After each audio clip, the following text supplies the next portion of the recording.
오늘 우리에게 주신 하나님의 말씀은 마가복음 9장 9절에서 13절까지의 말씀입니다. 신약성경 68페이지 부근에 있습니다. 우리 마가복음 9장 9절부터 13절까지의 말씀을 우리가 가진 개역개정 성경으로 함께 읽겠습니다. 그들이 산에서 내려올 때에 예수께서 경고하시되 인자가 죽은 자 가운데서 살아날 때까지는 본 것을 아무에게도 이르지 말라 하시니 그들이 이 말씀을 마음에 두며 서로 문의하되 죽은 자 가운데서 살아나는 것이 무엇일까 하고 이에 예수께 묻자와 이르되 어찌하여 서기관들이 엘리야가 먼저 와야 하리라 하나이까.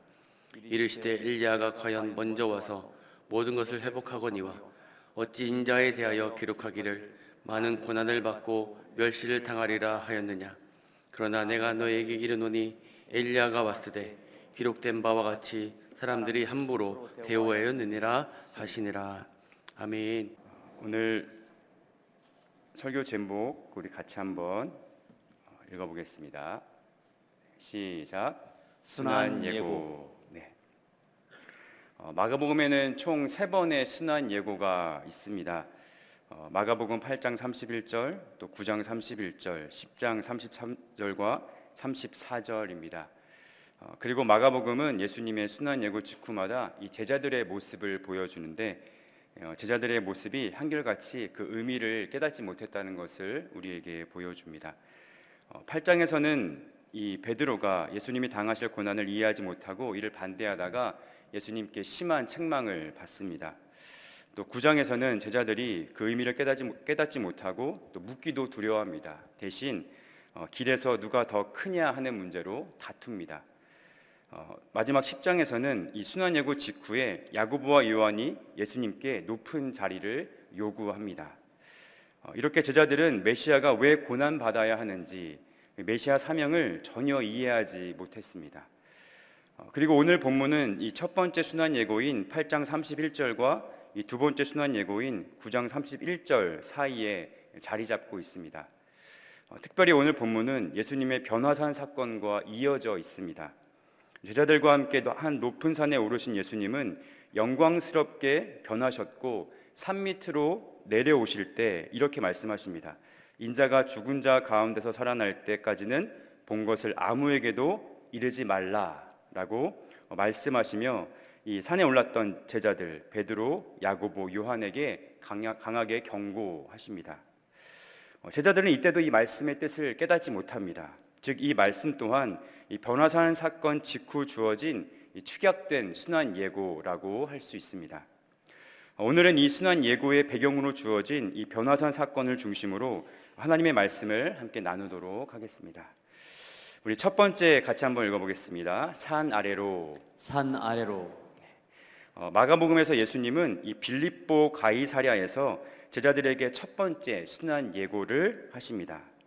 이때 베드로는 하나님의 일을 생각하지 않고 사람의 일을 생각한다는 것에 예수님으로부터 강한 책망을 듣게 되죠. 그로부터 엿새가 지났습니다. 예수님은 베드로와 야고보와 요한을 따로 데리시고 높은 산에 올라가십니다. 이때 예수님은 함께 산에 오른 제자들 앞에서 변화하십니다. 성경은 그 변화를 이렇게 기록합니다. 9장 3절 말씀입니다. 우리 다 같이 한번 읽어보겠습니다. 시작. 그 옷이 광채가 나며 세상에서 빨래하는 자가 그렇게 희게 할 수 없을 만큼 매우 희어졌더라. 이 마가가 묘사하고 있는 이 예수님의 모습은 성경에서 하나님을 묘사할 때 쓰인 이 표현과 동일합니다. 시편 104편 2절 말씀에 주께서 옷을 입음 같이 빛을 입으셨으며 라고 말씀하고 있고, 또 다니엘 7장 9절에도 옛적부터 항상 계시니가 좌정하셨는데 그의 옷은 희기가 눈 같았다라고 말씀하고 있습니다. 따라서 이 변화산 사건에서 예수님의 옷이 광채로 빛난 것은 예수님이 하나님의 영광을 동일하게 가지신 그 하나님 자신이심을 가리킨 계시적인 사건이었다는 것을 우리에게 말씀합니다. 여러분, 그런데 성경에 보면 하나님이 사람들에게 보낸 천사들도 이와 같은 모습으로 빛 가운데 사람들 앞에 나타난 것을 볼 수 있습니다. 먼저 누가복음 2장 8절로 10절 보겠습니다. 그 지역의 목자들이 밤에 밖에서 자기 양떼를 지키더니 주의 사자가 곁에 서고 주의 영광이 그들을 두루 비춤에 크게 무서워하는지라. 천사가 이르되 무서워하지 말라. 보라, 내가 온 백성에게 미칠 큰 기쁨의 좋은 소식을 너희에게 전하노라. 마태복음 28장 2절로 6절도 이렇게 말씀하고 있습니다. 우리 한번 다 같이 읽어보겠습니다. 시작. 큰 지진이 나며 주의 천사가 하늘로부터 내려와 돌을 굴려내고 그 위에 앉았는데 그 형상이 번개 같고 그 옷은 눈같이 희건을 지키던 자들이 그를 무서워하여 떨며 죽은 사람과 같이 되었더라. 천사가 여자들에게 말하 이르되 너희는 무서워하지 말라. 십자가에 못 박히신 예수를 너희가 찾는 줄을 내가 아노라. 그가 여기 계시지 않고 그가 말씀하시던 대로 살아나셨느니라. 와서 그가 누워졌던 곳을 보라. 아멘. 네. 앞서 읽은 누가복음은 밤에 양떼를 지키던 목자들에게 주의 사자인 천사들이 나타나서 주의 영광으로 그들을 비추며 메시아 되신 예수님의 탄생 소식을 알리는 장면입니다. 다음으로 읽은 이 마태복음은 예수님이 십자가에 못 박히시고 3일이 지났을 때 예수님의 무덤을 찾은 여자들에게 번개 같은 형상을 띠고 눈처럼 흰 옷을 입은 천사가 나타나서 예수님의 부활 소식을 전하는 장면입니다. 여러분, 이 공통점이 보이십니까? 천사들이 빛 가운데 나타날 때 사람들은 두려워했습니다. 그러나 곧 두려워하는 사람들에게 기쁜 소식, 복음이 선포되고 있습니다. 메시아가 태어나셨다. 예수께서 죽음에서 부활하셨다. 여러분, 변화사 사건도 동일합니다. 예수님이 제자들 앞에서 빛으로 옷을 입으셨습니다. 자신들 앞에서 변한 예수님의 모습을 본 제자들은 몹시 두려워했습니다. 익숙했던 주님의 낯선 실체를 보았기 때문입니다. 그런데 예수님께서 변형되셨을 때 모세와 엘리야가 나타나서 예수님과 함께 대화를 주고받습니다. 여러분, 이게 무슨 뜻일까요? 모세는 율법의 상징이고 엘리야는 예언의 상징입니다. 즉, 율법이 가리키며 가르치고 예언이 가리키고 가르치는 대상이 바로 모세와 엘리야가 지금 대화하고 있는 바로 이 예수님이시라는 것입니다. 모세와 엘리야가 나타난 것은 예수 그리스도께서 율법과 예언이 말하고 지지하고 있는 모든 것의 완성자가 바로 예수 그리스도라는 것을 우리에게 보여주는 그림인 것이죠. 결국 율법과 예언이 예수님 안에서 성취된다는 것입니다. 무엇을 통해 성취됩니까? 바로 예수님의 죽음과 부활을 통해서 성취됩니다. 따라서 예수님은 그 사명의 성취를 위해서 산 밑으로 내려가셔야만 했습니다. 여러분, 그런데 베드로가 이렇게 예수님께 말합니다. 마가복음 9장 5절 말씀. 베드로가 예수께 고하되 랍비여, 우리가 여기 있는 것이 좋사오니 우리가 초막 셋을 줍되 하나는 주를 위하여, 하나는 모세를 위하여, 하나는 엘리야를 위하여 하사이다 하니. 베드로는 산 위가 좋았습니다. 그래서 예수님께 말합니다. 예수님, 여기가 좋습니다. 우리가 여기 있는 것이 좋겠습니다. 예수님께서 영광스럽게 변하시고 모세와 엘리야가 나타나고 구름이 덮고 그리고 그 가운데 한 거룩한 음성이 들립니다. 그러니까 이곳은 마치 하나님의 나라, 천국 같았습니다. 은혜의 자리인 것이죠. 그래서 그 은혜의 자리에 계속 머물고 싶었던 것입니다.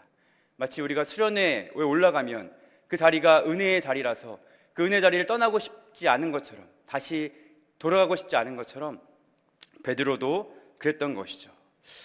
왜 그랬을까요? 왜냐하면 여러분, 산 밑은, 일상은 어떻습니까? 일상은 산 위와 다릅니다. 산 밑은 여전히 해결되지 않은 우리의 문제들이 산적해 있습니다. 고통과 불행과 상처가 있는 삶이 있습니다. 여러분, 예수님은 어떠셨을까요? 베드로가 두려움에 횡설수설하며 했던 이 말은 굉장히 달콤한 제안이었을지 모릅니다. 왜냐하면 우리가 여기 있는 것이 좋사오니라는 이 베드로의 말처럼 그곳은 수많은 사람들의 슬픔, 상처, 그리고 곧 마주하게 될 십자가의 현실도 피할 수 있는 곳이기 때문이었습니다. 베드로의 말을 들은 예수님의 마음은 혹시 흔들리지 않았을까요? 베드로의 말처럼 이곳에 주저앉고 싶다는 예수님의 인간적인 고뇌가 있지는 않으셨을까요? 하지만 하나님이 예수님을 보내신 곳은 그곳이 아니었습니다. 예수님은 산 밑으로 내려가셔야만 했습니다. 왜냐하면 산 밑에는 죄로 말미암아 평화가 깨어진 수많은 사람들이 고통당하고 있었기 때문입니다. 여러분, 예수님이 산 위에 계실 때 산 밑에서는 어떤 일이 벌어지고 있었습니까? 우리 마가복음 9장 15절로 18절 말씀 우리 다 같이 한번 읽어보겠습니다. 시작. 온 무리가 곧 예수를 보고 매우 놀라며 달려와 문안하거늘 예수께서 물으시되 너희가 무엇을 그들과 변론하느냐. 무리 중에 하나가 대답하되 선생님, 말 못하게 귀신 들린 내 아들을 선생님께 데려왔나이다. 귀신이 어디서든지 그를 잡으면 거꾸러져 거품을 흘리며 이를 갈며 그리고 파리해지는지라. 내가 선생님의 제자들에게 내쫓아달라 하였으나 그들이 능히 하지 못하더이다. 산 위에서 예수님이 영광 받으실 때 산 밑에서는 한 아이가 귀신 때문에 고통당하고 있었습니다. 뿐만 아니라 그 고통당하는 자녀를 보며 아버지도 함께 고통당하고 있었습니다. 그리고 이 문제를 아무도 해결하지 못해서 산 밑에는 절망과 그리고 무력감이 팽배하게 자리 잡고 있었습니다. 산 위의 영광과 산 아래의 절망이 교차하는 그때 예수님께서 산 아래로 내려오십니다. 내려오시며 함께한 제자들에게 말씀하십니다. 9절입니다. 그들이 산에서 내려올 때에 예수께서 경고하시되 인자가 죽은 자 가운데서 살아날 때까지는 본 것을 아무에게도 이르지 말라 하시니. 예수님은 산 위의 영광을 붙잡지 않으셨습니다. 오히려 산 아래의 고통을 향해 내려오셨습니다. 여러분, 그 길의 끝에는 십자가가 있었습니다. 그러나 예수님은 평화를 빼앗긴 사람들을 위해 자신의 평화를 내려놓으십니다. 그리고 예수님은 그 평화가 십자가에서 완성될 것이라는 사실을 아셨습니다. 예수님은 자신이 무엇 때문에 이 땅에 오셨는지 분명히 아셨습니다. 예수님은 죽기 위해 오셨습니다. 자기 죽음으로 하나님과 인간 사이에 깨졌던 평화를 회복하시기 위해 십자가에서 하나님과 예수님 자신의 평화를 깨뜨리신 것이죠. 자기 죽음으로 우리를 살리시기 위해서 영광의 산에서, 영광의 보좌에서 내려오신 것입니다.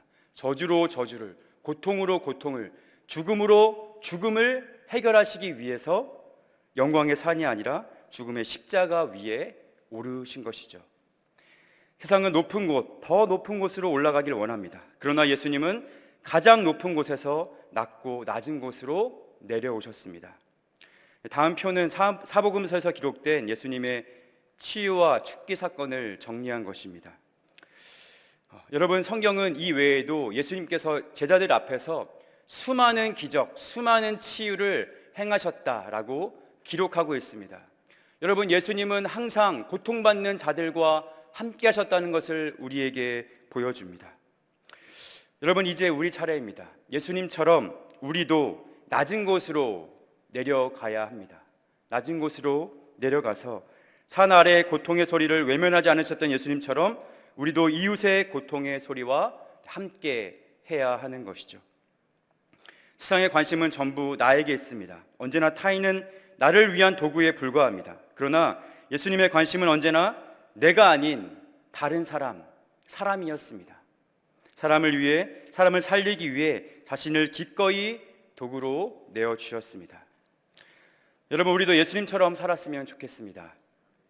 적당한 섬김, 적당한 관심, 적당한 희생, 적당한 기부로 내 의무를 다했다고 스스로 위안하면서 사람들의 고통에 적당한 거리를 두는 것이 아니라 예수님처럼 그들이 고통당하는 그 자리까지 함께 내려가 그들과 함께 하기를 간절히 소원합니다. 이 사순절, 섬김을 받기 위해서가 아니라 섬기기 위해 이 땅에 내려오신 예수님을 닮아가는 저와 여러분 되시기를 예수님의 이름으로 간절히 소원합니다. 아멘. 우리 두 번째 함께 따라하시겠습니다. 산 위로. 산 위로. 여러분, 그렇다면 우리는 어떻게 예수님처럼 살 수 있을까요? 여러분, 과연 우리가 예수님처럼 살 수 있을까요? 여러분, 우리가 예수님처럼 살기 위해서는 우리는 산 위로 올라가야 합니다. 산 아래로 내려가기 위해서는 먼저 산 위로 올라가야 합니다. 산 아래에서 십자가를 지기 위해서 예수님은 먼저 산 위로 올라가셨습니다. 거기서 예수님은 모세와 엘리야와 대화하시며 자신의 사명이 무엇인지 확인하셨습니다. 그리고 거기서 예수님은 하나님 앞에 자신이 어떠한 존재인지 음성을 들으십니다. 우리 9장 7절 말씀 다 같이 한번 읽어보겠습니다. 시작. 마침 구름이 와서 그들을 덮으며 구름 속에서 소리가 나되 이는 내 사랑하는 아들이니 너희는 그의 말을 들으라 하는지라. 예수님은 하나님께 자신이 어떠한 존재인지를 분명하게 아셨습니다. 예수님은 하나님 아버지께서 사랑하시는 아들이셨습니다. 예수님의 사명은 바로 그 소명에서 출발하셨습니다. 하나님의 사랑하는 아들이라는 그 소명 아래 십자가의 사명의 길을 걸어가셨던 것이죠. 그 십자가를 향해 산 밑으로 내려가셨습니다. 여러분, 이 사순절 우리도 산 위에 올라야 합니다. 여러분, 바로 이곳이 우리가 오를 산입니다. 여기가 주님을 만나는 자리입니다. 바로 이곳에서 우리는 주의 음성을 듣습니다. 여기서 우리는 소명을 깨닫습니다. 여기서 우리는 우리의 사명을 발견하게 됩니다. 여러분, 그러므로 산 위로 올라오십시오. 여러분, 여기서 예수님의 음성을 들으십시오. 여기서 우리를 향한 주님의 부르심을 듣기 간절히 소원합니다. 내가 너를 사랑한다, 너는 내가 사랑하는 내 자녀다라는 그 분명한 소명을 이곳에서 확인하시길 바랍니다. 그리고 그 분명한 소명 가운데 우리의 소명의 자리로, 사명의 자리로 나아가는 저와 여러분 되시기를 예수님의 이름으로 간절히 소원합니다. 우리 마지막으로 세 번째, 우리 같이 한번 읽어보겠습니다. 주님과 함께. 주님과 함께. 여러분, 예수님은 그 산에서 예수님 혼자 내려가지 않으셨습니다. 사랑하는 하나님 아버지와 함께 산 밑으로 내려가셨습니다. 여러분, 제자들은 그 산 밑으로 혼자 내려가지 않았습니다. 바로 주님과 함께 내려갔습니다. 여러분, 마찬가지입니다. 우리도 사명의 자리로 나갈 때 우리 혼자 가는 것이 아닙니다. 우리와 함께 예수님께서 동행하십니다. 예수님께서 말씀하십니다. 볼지어다 내가 세상 끝날까지 너희와 항상 함께 있으리라. 여러분, 베드로가 성전 미문에 앉아있던 안진뱅이에게 이렇게 외쳤습니다. 은과 금은 내게 없거니와 내게 있는 이것을 내게 주노니 곧 나사렛 예수 그리스도의 이름으로 일어나 걸으라. 여러분, 그때 평생 앉아있던 그 안진뱅이가 그 고통의 자리에서 일어나게 되었습니다. 예수님께서 약속하신 것처럼 그들과 함께 하셨다는 분명한 증거였습니다. 여러분, 그렇습니다. 이 세상은 고통의 자리에 앉아있지만 스스로 일어날 힘이 없습니다. 여러분, 누가 가야 될까요? 예수의 이름을 가진 바로 저와 여러분이 그 자리에 가야 합니다. 여러분, 예수님께서 우리와 함께 하시겠다고 분명히 약속하셨습니다. 여러분, 예수의 이름을 가지고 그 자리에 나아가십시오. 그 고통의 자리에 나아가십시오. 나아가서 예수의 이름으로 고통자의 자리에 앉아있는 그들을 일으켜 세워주십시오. 여러분, 우리와 함께 하신 그 예수의 이름이 능력이 있습니다. 여러분, 이 사순절 이 자리에서 예수님이 깊이 만나시고, 그리고 우리 삶의 현장에 있는 그 고통의 자리에서 지금도 울며 주저앉아 있는 저들을 예수의 이름으로 일으키는 이 사순절 되시기를, 그 은혜가 풍성한 사순절 되시기를 우리 예수 그리스도의 이름으로 간절히 바라고 간절히 소원합니다. 우리 함께 찬양하시겠습니다.